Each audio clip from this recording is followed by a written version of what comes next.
and thank you very much to ELT News for inviting me and my colleague Alexander to participate in this teacher clinic day, seminar day. So in this session, we will be talking about speaking, and we will be talking about speaking, not, like speaking on an everyday basis to our friends, but speaking in an exam situation. And as I will show, there are some differences. The title I've chosen is Speaking and Showing Off, and I think it's an indication of perhaps the main difference between speaking in general and speaking as part of being assessed for your language abilities. So, speaking and showing off. What is speaking, first of all? What do we mean by speaking and speaking in a foreign language? There are two things that we mean, and because it's not always clear that there are two different situations with different demands, I thought I'd start from there. There is what in the Common European Framework is described as spoken production, and then there is spoken interaction. So there's the kind of speaking that I'm doing now, which is production. It's like I'm talking and you're listening, and there is very little interaction because of this webinar format and the very many people that participate in it. Whatever interaction there is through the chat, which I'm trying to watch at the same time as talking. But basically, in speaking production, we're talking about longer turns that one speaker takes. So we're talking about things like monologues and presentations, like the one I'm giving, or lectures. We're talking about one person speaking for some time, and therefore one person trying to organize what they have to say in a way that makes the meaning accessible to the others that are listening. And then there is spoken interaction, which usually involves shorter turns.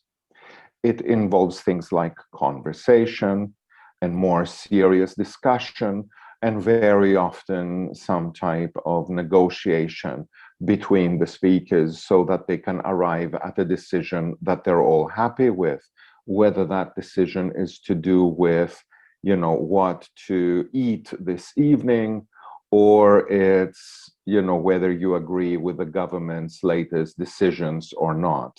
So production on the one hand, interaction on the other. In both situations, the speaker demonstrates their skill in communicating or lack of skill in communicating, but the demands in each case are a little bit different. Now, in exams, like in the real world, and this is one of the few similarities between the two, we are required to produce longer turns and also interact with others. These days, others means another learner that the learner interacts with during the exam in most cases. But there are still some exams where the interaction that takes place is between the learner and the examiner only. Now, what do we teachers do to help learners with speaking? What do we do when we teach speaking? Let's think about, the techniques and activities and emphases of classroom teaching of speaking.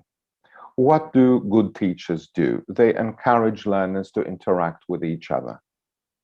Okay, the obvious thing is in a speaking lesson or during a speaking activity, most of the time you would want the learners to be talking to each other. You would have them working in pairs and in groups. There would be less, yes, you're right, whoever said that, less TTT, teacher talking time, because the point is not, for the teacher to practice their speaking skills. it's for the learners to practice speaking. So it goes without saying that most teaching of speaking will involve learner-centered interaction. And it will also involve a focus on fluency, by which we mean basically two things. Fluency means being able to talk without having to pause every now and then to look for language and to make sure that what you're gonna say is correct. So fluency is about, you know, what you say flowing naturally without pauses that test the patience of the listener. But fluency in the classroom also means that we tend to emphasize, you know, continuing to speak even if mistakes may be made. So the emphasis is go on speaking, not think about how many mistakes you're making. The third emphasis here is communicative efficiency. What good teachers stress when they practice speaking with their classes is that it's important to communicate your message, and it's important to communicate your message appropriately, even if there are a few problems in your production. So the focus is, again, on communicative efficiency, not on accuracy or correctness of the language that you use. And that is also evident in the fact that good teachers in speaking practice do not normally interrupt their students to correct mistakes to do with grammar and vocabulary and pronunciation, right? So this is what teaching speaking is usually understood as, you know, a teaching and learning activity or series of activities where the focus is on interaction, on fluency, on communicative efficiency, and not on accuracy and the correction of language mistakes. Now let's look at what happens in exams. This is some material that I took from an exam practice book. And I'm sure you can all guess what the learners would be asked to do with these two pictures. And you probably have also guessed which exam this is from. Any ideas that you can put in the chat? Which exam might use two pictures in a part of the speaking examination? Right? I still call it FCE as well, even though I hear, you know, it's now been renamed Cambridge first. Okay, now looking at pictures, talking about pictures, and even comparing pictures is something that a lot of exams use as a testing activity. But this particular one comes from Cambridge B2, so Cambridge first. So the prompt that goes with it, this particular set of pictures, is this. The learners have to say, have to compare and contrast the two pictures and say why the families decided to do these things together in their free time. And I'm going to give you an example of what a learner might answer. Actually, I'm going to give you three examples of three different types of learners and what they might answer. And here is the first one for you. There are people, pictures of people, from families, you said, yes, and by bicycles in the first picture, and television, television at home, television, home television, home theater, in no, home cinema in the other picture.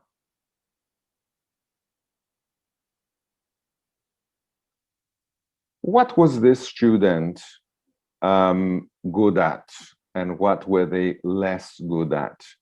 Could you tell me in the chat what they didn't manage to do very well? Yeah, I see you're all offering different, things that the learner could have said, like family bonds, and use good vocabulary like couch potato and all that. They didn't connect ideas, they didn't elaborate very much, they didn't communicate the message very efficiently. And were they easy to listen to? Was I easy to listen to? Did I try your patience?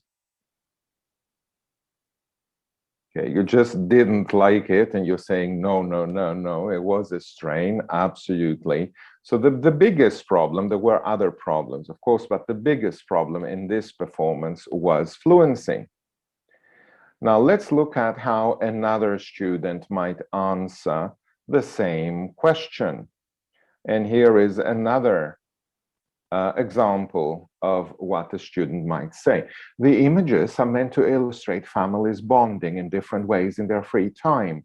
In 1993, UNESCO declared the 15th of May as being the International Day of Families. Although families all over the world have transformed greatly over the past decades in terms of their structure, and as a result of global trends and demographic changes, the United Nations still recognizes the family as the basic unit of society. In 2018, the UN's theme for this special day was Families and Inclusive Societies. The aim was to examine the role of families in advancing the UN's Sustainable Development Goal number 16, promoting just, peaceful, and inclusive societies. Excellent comments, all of you. It's not speaking, it sounds unnatural, it sounds stilted, probably has been learned off by heart, probably not relevant. Thalia is asking what kind of student would say something like that. I've got an image there for you. I don't know if you recognize him, the guy at the top right. Sheldon from Big Bang Theory. So what this student was missing mostly was relevance, wasn't it? Catherine says Sheldon would never be off topic. Okay, I think he usually is, because he has his own little things that he needs to talk about. But anyway, I just wanted to give you an example of someone who was not being very relevant, even though they had selected, they had memorized, probably, as you said, an excellent monologue in terms of grammar and vocabulary and cohesion and all of that. And let's go to a third example of what a learner might say. Again, the task is the same, the example is going to be different. So that's another learner who says, the peoples in picture 1 rode a bicycle, despite in the picture 2, they was in homes. It is clear the home theater in the picture 2, so they doing relaxation. In one, they shows energy, in other, they became more pathetic. Difference character, although the common is that both they preferred together. Level not B2, grammar and exclamation points. So communicates the message to, I would say, a very poor extent, a very basic extent. So yes, here the problem is accuracy, even though, as some of you said, fluency is still present. So different kinds of problems. Of course, my examples, I admit, were a bit extreme. I wanted to make this a little funny. That's why. It's not that I want to make fun of students. But, there may be problems to do with fluency, problems to do with accuracy, problems to do with relevance and coherence. And all of these are things that the examiners are going to be watching like hawks and are going to be marking. Because you see, there is a paradox that's part and parcel of exams and an exam situation. In an exam situation, speaking is not just about communicating with other people. And it's not even, in some cases, it's not at all about communicating with other people. It's a make-believe communication. You pretend to be communicating, but in fact, you are just demonstrating that you can communicate. So exam speaking is by definition unnatural. Examiners are there and they are looking for evidence that learners have reached the specific level required in the things that they have listed in their mark scheme. So the examiners have to decide to what extent different criteria are being met in the learner's performance. Criteria to do with grammatical accuracy, lexical resource, fluency, and things like that.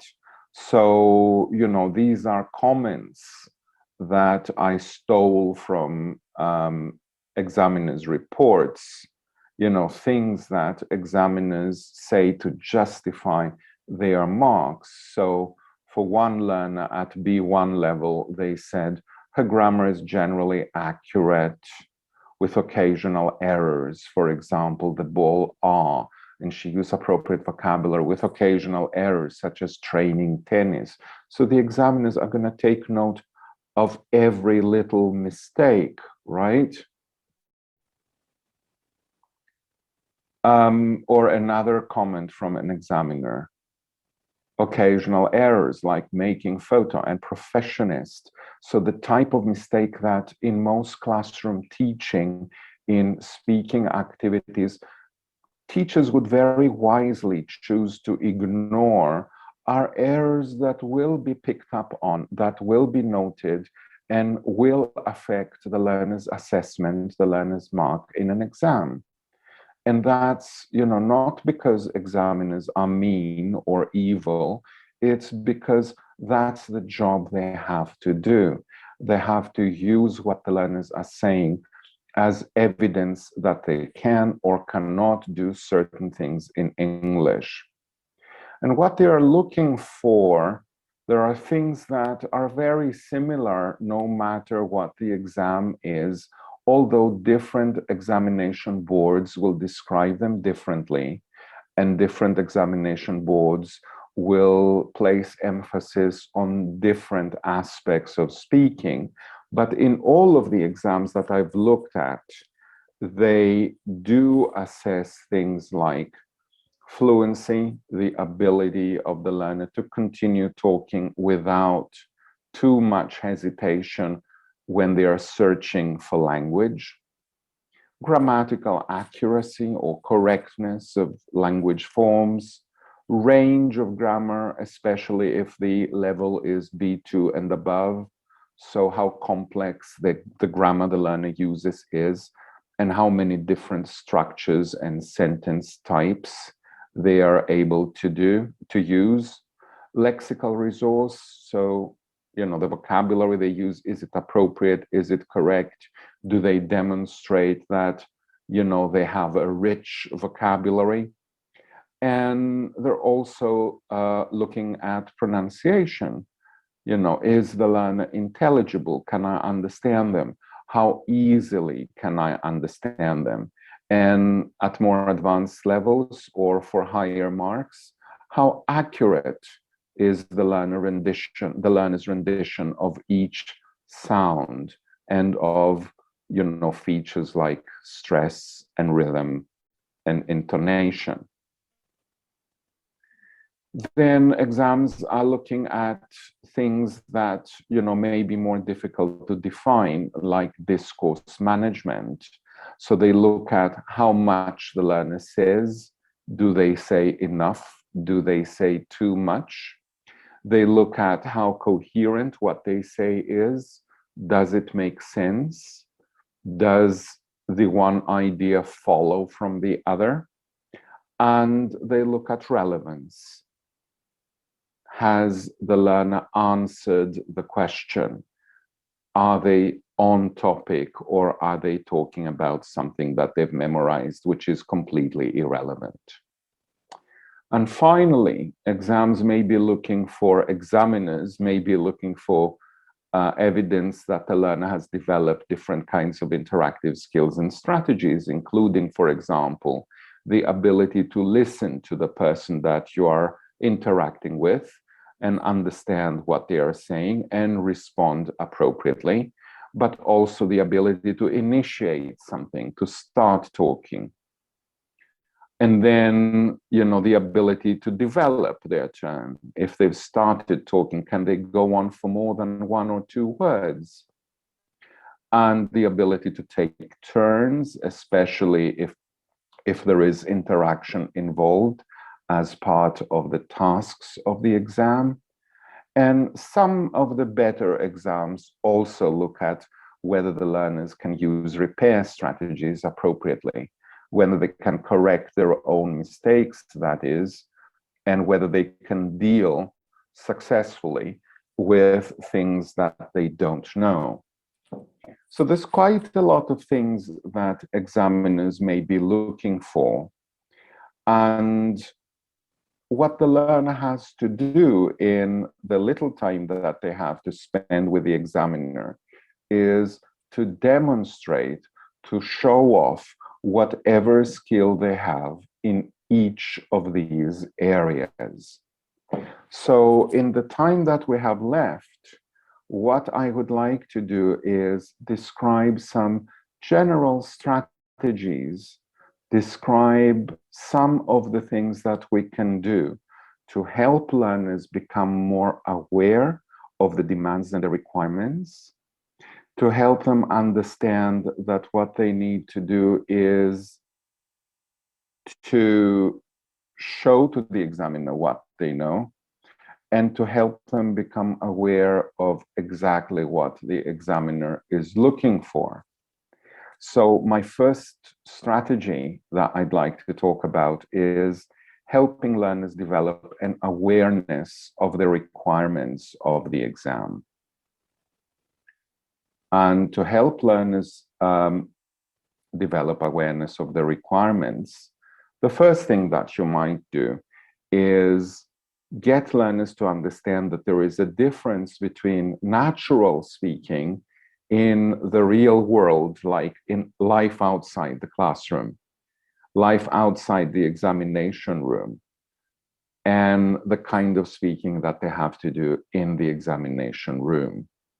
And one thing that I've used fairly successfully is to use the students' own favorite videos. And I ask them, to suggest videos that they want to work with. And we'll look at some of them in the classroom. And I ask them the question, okay, this person is obviously communicating very well for the situation that they're in, but would they be good enough for an exam like the one you will be taking? So look at the lady here on the left. I think her name is Kendall Jenner. She's one of the Kardashians. And she's being interviewed here by Ellen. I'm just going to play a minute of that video to illustrate my point. Hi, how are you? I'm good. Have you been here before? You've been here before. I've been here This a is your couple third time or so? Yes. Have you? Were you scared to come back? I mean, I was a little nervous. Honestly, I was a little offended that I haven't ever been scared before. I feel like all my family members have been scared, and you got my mom really good last time. We got your mom so good that she said if she didn't like me so much, she would sue me. Okay, so that's the kind of video that learners can relate to. You may not like it. You may not consider it good material pedagogically, but it's something that the learners can relate to. So you can ask them the question. Kendall answers the first two questions in monosyllables. How are you? Good. And how do you feel about being here again? Yes. Would that be good enough for an exam? No. Why not? Because you have to show to the examiner that you know a little bit more vocabulary, a little bit more grammar, and that you can build, you can construct a longer term. So that's one idea, showing them videos that they're already familiar with and that you know that they like, and trying to get them to understand the difference between communicating naturally and showing off your speaking skills in the examination room. The second obvious point is to familiarize learners with the criteria used in the exam. Most coursebooks these days have recordings of students doing the exam tasks, so use them to demonstrate, whether the learner has, in the recording, has or has not met the criteria. But even if your coursebook doesn't have such recordings, you can still use YouTube videos from the exam boards and examiners' comments to show to the learner what it means to have, for example, a good range of grammar, a good range of vocabulary, and so on. And finally, my advice here would be to use self-assessment questionnaires and peer assessment questionnaires after a speaking activity for the learner to encourage the learner to reflect on their own speaking and to try and improve themselves. So I've used questionnaires that look like this, where the learner just ticks there what they did. I've tried to translate some of the criteria into easily understood sentences that will make sense to a B2 level learner. This was a questionnaire for a B2 level. So things like, the first statement, I spoke fairly quickly without pausing to think. That's like, think about your fluency and how fluent you were. Well, the other person could easily understand my pronunciation, the words, I didn't make any grammar mistakes.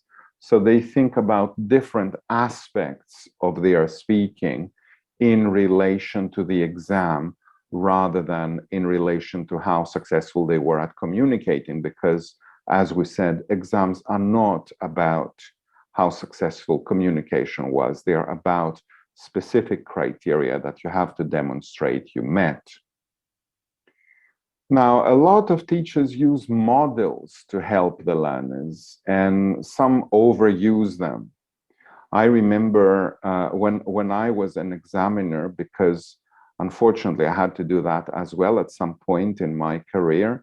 For about 10 years, I examined candidates for different levels of Cambridge exams, and a lot of them came to the exam having memorized whole paragraphs of answers. And, okay, their grammar, of course, because they'd memorized something that their teacher had written for them, the grammar and vocabulary was usually flawless, but their answers were equally usually irrelevant and completely out of place. So should we use models? My answer is, if you do, use them very cautiously. And rather than using models for learners to imitate, try using models for them to evaluate. So models that are good, but also models that are less good, for learners to evaluate rather than learn by heart and serve to the examiner. I would avoid perfect models, because more often than not, they sound unnatural, they sound stilted. And I would even get the learners to create their own models, get them to think of an exam-like task based on a topic that we've been looking at this week, say, create their own task, do their own task, and record themselves, record their own models, rather than giving them models that they memorize and repeat to the examiners. Related to this is my third tip. Do we or don't we use the language chunks that most course books and exam prep books have? Well, obviously, memorizing sentences and paragraphs is not a good idea, but getting learners to memorize in sentences of their own and in conversation useful words, useful phrases, functional language, sentence openers and sentence frames, and also time-gaining devices, phrases that they can use when they want to think about what to say next. Those are actually quite a good idea, but we're talking here about language that they memorize, not whole paragraphs that they will give to the examiner. Most coursebooks these days have those. Here is an example from a proficiency coursebook, Proficiency Expert.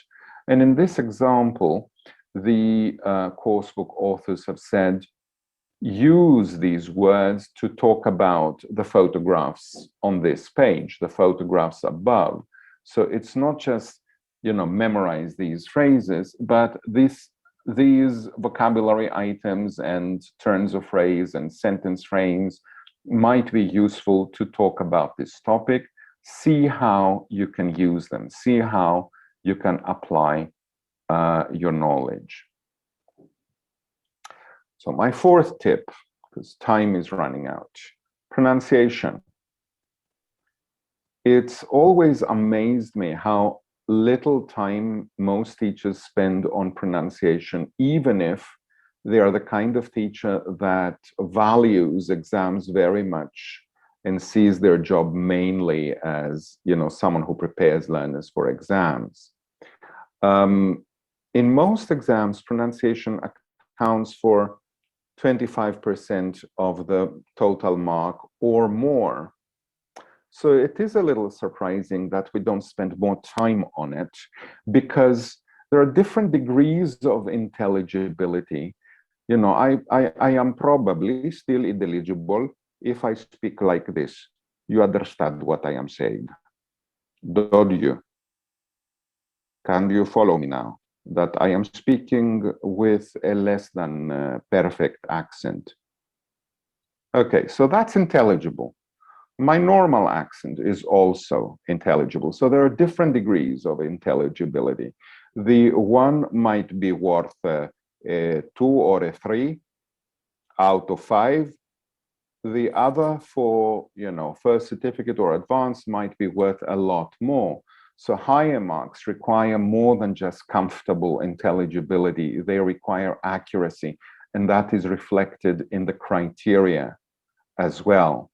So I would encourage learners to check the pronunciation of any new vocabulary using their online dictionaries on their phones or their computers. Or I also show them sites like forvo.com, which has a number of different pronunciations of words. And younger learners tend to like it because they can hear different people. And as you can see on this page, that's a screenshot from Forvo. They can rate them. They can, like on Instagram or Facebook, they can say this was good, or even this was bad, and they can have favorite speakers and so on. And this site also has lots of different pronunciations that they can hear of each of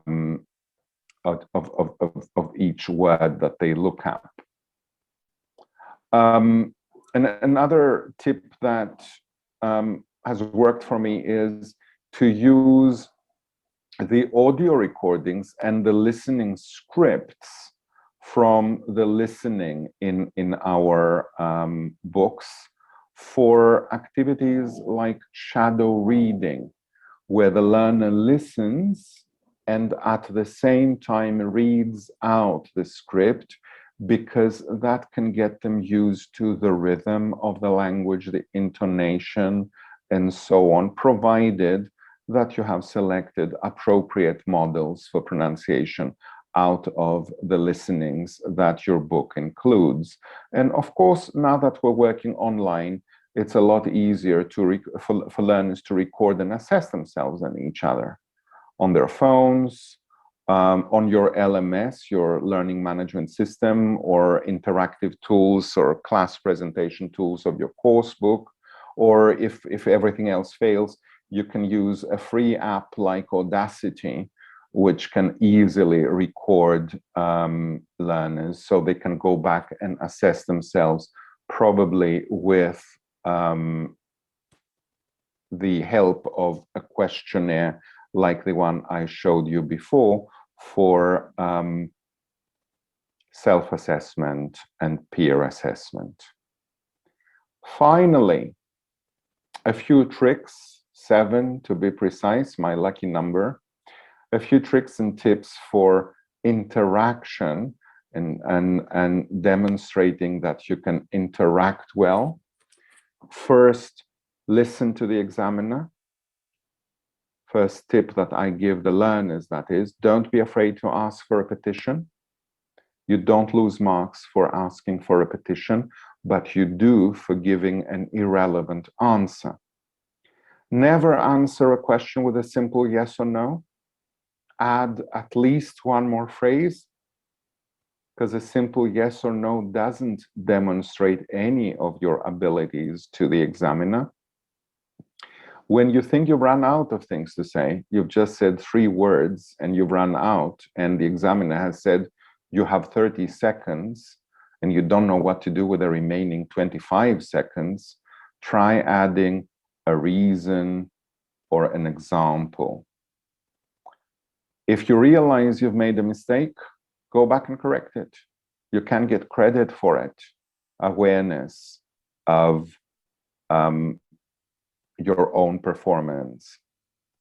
If you're doing a task in pairs and the other candidate is not letting you speak, interrupt them.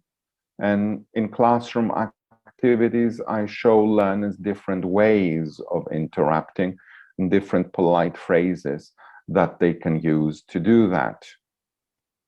Now, if the opposite happens, you're doing a task in pairs, but the other candidate is not participating, try asking them a simple yes or no question. You know, if it's evident that the other learner is finding it difficult, don't just take it on upon yourself. Ask them a question here and there. Try to support and help them, because you will get credit for that as well. And finally, if the examiner says thank you and stops you, don't worry. It doesn't mean you did something wrong. It means they have to watch the time and they have to make sure that the time they spend on each task is what their script says they should spend on each task. So don't worry, just stop and you will move on to the next activity. So that's about all that we had time for.